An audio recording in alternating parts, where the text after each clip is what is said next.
किन्नर चुड़ैल। गोरखपुर नाम का एक गांव हुआ करता था। उस गांव में ज्यादा लोग नहीं रहते थे। उस गांव में एक गर्भवती विधवा औरत रहती थी। उस औरत का नाम कमला था। कमला अपने घर में अकेली रहती थी। उसके पति की सारी जायदाद उसके नाम हो गई थी, पर सभी गांव वाले उस औरत को मनहूस औरत समझा करते थे और सभी उससे नफरत किया करते थे। एक बार कमला राशन की दुकान पर खाने का सामान खरीदने जाती है। भैया जी, जरा 1 किलो दाल चावल देना। अरे हाय हाय हाय हाय हाय हाय! अरे मनहूस औरत, मेरी दुकान में अपशुगन करवाने आ गई क्या? हैं? चल जा यहाँ से। मैं कुछ नहीं देने वाला हूँ तुझे। भाग भाग यहाँ से, चल जा, निकल। भैया जी, ऐसा मत कहिए। मैं गर्भवती हूँ, मुझे खाने की बहुत जरूरत है। मुझे खाना दे दीजिए। दुकानदार कमला को वहां से धक्के मारकर भगा देता है। तभी कमला रोते रोते उस गांव के किन्नरों के इलाके में आ जाती है।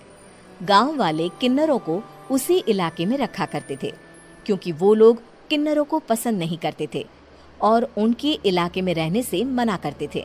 तो किन्नरों ने उसी गांव में अपना एक इलाका बना लिया था।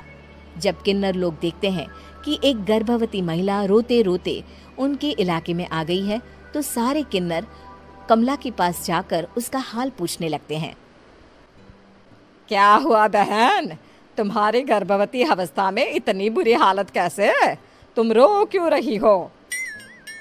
तुम डरो मत, हम तुम्हें कोई नुकसान नहीं पहुंचाएंगे। तुम शांत होकर सब बताओ कि हुआ क्या है। मैं कमला हूँ। मैं गांव के दूसरे इलाके से आई हूँ। 2 महीने पहले ही मेरे पति की मौत हुई है।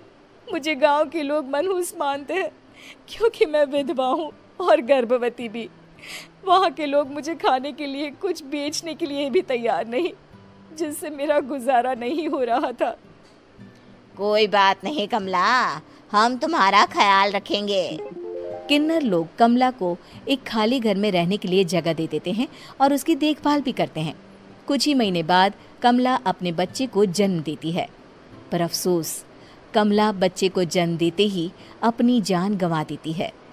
जब सब किन्नर बच्चे को देखते हैं तो बहुत खुश हो जाते हैं, क्योंकि वो बच्चा भी किन्नर ही था।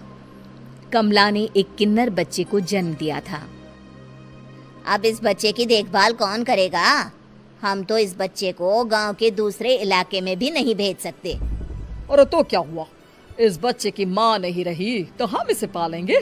अब ये हमारे इलाके में रहेगा, हमारे साथ रहेगा। फिर वो किन्नर उस किन्नर बच्चे को गोद ले लेते हैं, उसका नामकरण कराते हैं।